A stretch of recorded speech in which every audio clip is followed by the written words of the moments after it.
விராட் கோலி ஒரு விஷயத்த சொன்னாரு, ஒரு விஷயத்த சொல்ல மறந்துட்டாரு. அதுல தான் எனக்கு ஒரு சின்ன கோவம். விராட் கோலி, ரோஹித் சர்மா 2 பேருமே ஆக்சுவலா கௌதம் கம்பீருக்கு தேங்க் யூ சொல்லணும். முக்கியமா விராட் கோலி அப்படின்றத அந்த வீடியோல நான் சொல்ல போறேன். Boys and girls, my name is Sky from Bala. Gautam Gambhir கேட்கிறா, என் தலைமை வந்துட்டு நன்றி சொல்லணும், எனக்கு புரியல, கொஞ்சம் விளக்கமா சொல்லு அப்படின்னு நீங்க கேட்கிற கேள்வி எனக்கு நல்லாவே புரியுது.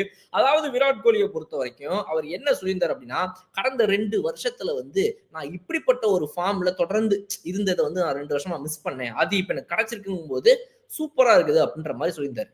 2 வருஷமா தலைவன் ஏன் இந்த ஃபார்மை மிஸ் பண்ணாரு? அதெல்லாம் ஒண்ணும் கிடையாதே அப்படின்னு நம்ம யோசிச்சோம் அப்படின்னா, டக்குன்னு இப்ப நம்ம விராட் கோலி அவர்களுடைய ஸ்டாட்ஸ் பார்ப்போம். 2023ல பாருங்க அவருடைய நம்பர்ஸ் ஓடிஐ பொறுத்த வரைக்கும் எப்படி இருக்குது, என்ன மாதிரி செஞ்சுரிஸ்கள் எல்லாம் போட்டிருக்காரு, அவருடைய ஸ்ட்ரைக் ரேட் ஆவரேஜ் எல்லாமே சூப்பரா இருந்திருக்கு. ஆனா 2024ல பாருங்க அது எப்படி இருந்திருக்குன்னு, 2025ல இப்போ எப்படி இருக்குது அப்படின்றத பாருங்க. இந்த 2023ல முக்கியமா வந்து பாத்தீங்கன்னா வேர்ல்டு கப் தான்.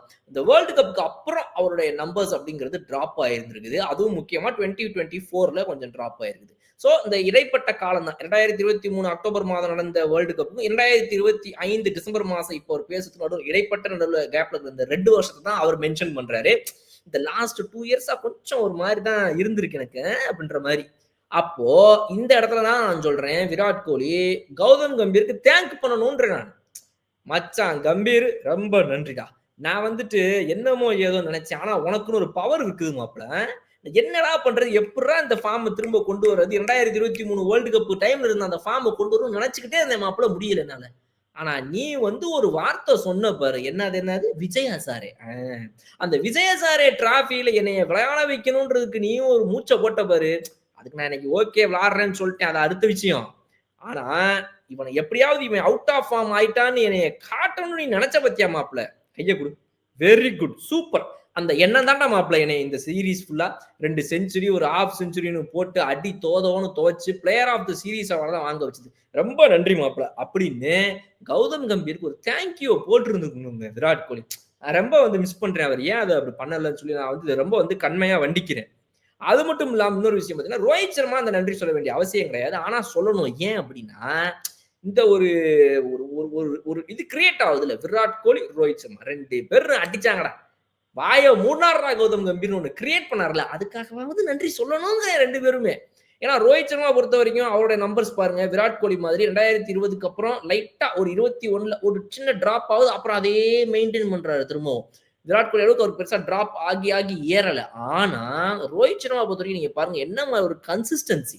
2022ல அவர் வந்துட்டு ஓடிஐக்கு கேப்டன் ஆன அந்த டைம்ல ஆரம்பிச்சதுல இருந்து நீங்க பாருங்க 22, 23, 24, 25 கன்சிஸ்டன்சி 50 ஆவரேஜ் அப்படியே மெயின்டைன் பண்ணிட்டு வராரு. ஸ்ட்ரைக் ரேட் பாருங்க, முன்னாடிலாம் 90கள்ல இருந்த ஸ்ட்ரைக் ரேட்டை 100, 110ன்னு போட்டு அடிச்சு நவுத்திட்டே இருக்காரு அவருடைய ஸ்ட்ரைக் ரேட். சோ அவர் வந்து இந்த சீரிஸ் மூலமா பெரிய ஒரு ஒரு அப்பெல்லாம் பார்க்க முடியல. அவர் வந்து அப்படியே ஒரே மாதிரி ஆடிட்டு இருக்காரு. ரொம்ப கன்சிஸ்டன்சியோட தன்னுடைய கேம் வந்து நல்லா அப் பண்ணி தன்னோட கேப்டன்சி ஆரம்பிச்சதுக்கப்புறமா அந்த ஒரு அக்ரெசிவ் மோட் ஆஃப் ஓப்பனிங் பேட்டிங்கை கொண்டு வந்து மாஸ் காட்டிக்கிட்டு இருக்கிறாரு நம்மளுடைய ரோஹித் சர்மா ஓடிஐ பொறுத்த வரைக்கும். இது தொடர போகுது. இன்னொரு மிக முக்கியமான விஷயம், இந்த வீடியோ நான் முடிக்கிறதுக்கு முன்னாடி ஒன்னே ஒன்று சொல்லணும்னு நினைக்கிறேன்.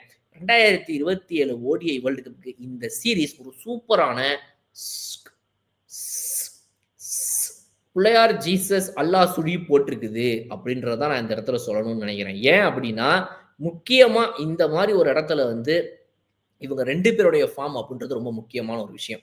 அந்த வகையில இந்தியாவுக்கு வந்துட்டு ஒரு மாஸ் ஸ்டார்ட் இதுல இருந்து ஆரம்பிச்சிருக்கு அப்படின்றத நம்ம வந்து புரிஞ்சுக்க முடியுது.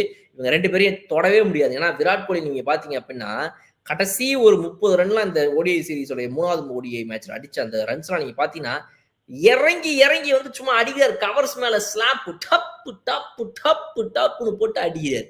அந்த ஷாட்லாம் வந்து அவருடைய நல்ல சப்ளைம் பிரைம் ஃபார்ம்ல இருக்கும்போது அவர் அடிக்கிற ஷாட்ஸ் ரொம்ப ஈஸியா அசால்ட்டா அடிக்கிற அடி.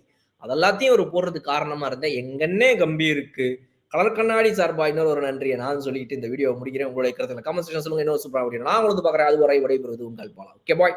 வெட்டி boss Bigg Boss Tamil season 9 review show நான் வர தினமும் ராத்திரி 11:30 மணிக்கு. Subscribe to colour Kannadi media.